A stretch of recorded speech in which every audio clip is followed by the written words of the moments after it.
Hello everyone and welcome. Today we're going to check out the 1999 horror remake of House on Haunted Hill. Sadly, no Vincent Price in this one. I hope you enjoy the video and let's begin.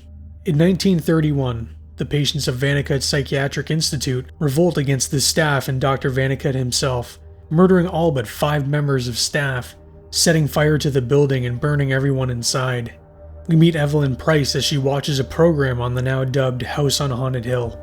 She calls her husband, amusement park mogul Stephen Price, telling him she wants her birthday party at the abandoned and supposedly haunted hospital. Their marriage is tenuous to say the least. Price starts planning the party, shredding her guest list. Guests are driven to the party in limos: Jennifer, Melissa, Blackburn, and Eddie. They will each be rewarded $1 million, that is, if they can make it through the night at the House on Haunted Hill. They meet the owner, a man named Watson Pritchett, who believes the house to be evil, having lived in it as a child when it was converted into a house. The group walks up to what appears to be a very warm and inviting building. They enter the building, noticing there are no other guests and Mr. Price is nowhere to be found. Evelyn arrives, wondering who the hell all these people are. Suddenly, the glass ceiling shatters, but luckily no one is seriously injured. Price enters, and he and Evelyn are already at each other's throats. Price and Evelyn go to a room to argue and threaten to kill one another, and both claim they didn't invite these people. Price rejoins the party and Pritchett asks for the money he's been owed for using the house. Price writes out checks for everyone and tells them the rules. If they survive the night, they get their $1 million. If they die, then their money gets divided amongst the survivors. Pritchett gets his check and the house suddenly starts going into lockdown, leaving us to suffer with Chris Kattan for the remainder of the movie. The group is trying to figure out how to escape, but Pritchett tells them there is no escape. The house is alive, and they're all dead. They all think Price had something to do with it, but he claims it wasn't him. Eddie asks Pritchett how the lockdown can be reversed, and he says in the basement. They're about to go, but are told to hold up as there are party favors. Each guest is given a handgun for protection, or whatever. Eddie grabs a gun, and he along with Jennifer and Pritchett head to the basement. Price enters a control room where he congratulates his assistant for the lockdown, but the man claims it wasn't him. The trio are frightened by Price, who joins them. They see a door behind the collapsing brick wall, and Pritchett tells them he's never been in there, but that's not the right way. There is something, however, making its way out of the door. They find a room with a machine called a saturation chamber, used to treat those with schizophrenia. It can drive insane men sane, and vice versa. Eddie and Jennifer turn around and the other two are gone. The group has somehow lost one another. Eddie thinks there's something odd about Jennifer and asks who she is. Who she really is. She reveals her name is Sarah and was an assistant to a woman named Jennifer. She's doing this because she just really needs the money. Sarah turns and suddenly she's all alone. She finds Eddie acting very strange, entering a room. Sarah watches as he jumps into a pool of blood. She reaches in to help and Eddie is at the door asking her what the hell she's doing.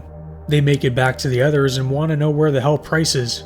Price and Pritchett return and Pritchett tells them what they experienced was nothing, just wait until the dark comes. Melissa, for whatever reason, decided to go off on her own. She comes to a medical room and can see a surgery being performed on her camera, but not with her own eye. She turns and something is staring at her. She lets out a loud scream, alerting the rest of the party. They run to her and all they find is her camera and a trail of blood. The trail goes all the way up the wall and into the house. They play back the footage on the camera and we see Melissa's bloody hand as she screams. Price goes back to his assistant and finds the man with his face carved out. On the monitors he sees deranged Dr. Vannicut carrying a bloody saw. The power starts to flicker and the group find Evelyn strapped to an electric shock table. They manage to shut it off, but she's already been cooked. Price is locked in the saturation chamber as they believed he was the one that did this. Blackburn says he'll stay behind to watch him, so we know he's dead. He decides to start the machine and then leave Price to suffer. Eddie and Sarah find Vannicut's office and do some snooping. They find a picture and realize they were all chosen to be here as they were all related to one of the victims the day the hospital was burned down. Pritchett pops in scaring them and says the house made the list, not Price. They notice, however, that Blackburn's name isn't on the picture. Well, that's because it was a damn setup and he was working with Evelyn. Well, that was pretty short-lived. Evelyn then goes to the chamber and frees a delirious Price. Eddie, Sarah, and Pritchett go back to the chamber looking for Blackburn and find his severed head in the chamber, believing Price killed him. Sarah believes she hears Melissa and goes to investigate. She finds Price, his hands covered in blood. He doesn't know what's going on, but Sarah, believing he's behind the murders, shoots him. Eddie and Pritchett arrive and take the weapon from the shaken woman. Evelyn finds Price's body, saying how she always loved his money. But of course Price isn't dead. This is what, the second or third fake out now? He was wearing a bulletproof vest, and good thing he wasn't shot in the face. He throws Evelyn right through the door that was hidden behind the brick wall, unleashing the darkness within, which grabs and devours Evelyn. The darkness chases him as the others are trying to pry open a window. He comes to a door but is trapped as the handle falls off. Pritchett opens the door and is sucked into the darkness, somehow not taking Price. The house itself is coming to life. Eddie and Sarah run as the floor beneath them starts to explode. Price is in the attic and by chance gets the machine to work, partially opening the metal shutters. Eddie and Sarah are downstairs and Price tells them up here as it's the only way out. They reach the attic, but the darkness starts seeping its way through the floor. Price pushes Sarah out of the way before it has time to devour her. Sarah makes it outside, but the dark cuts the rope, trapping Eddie inside.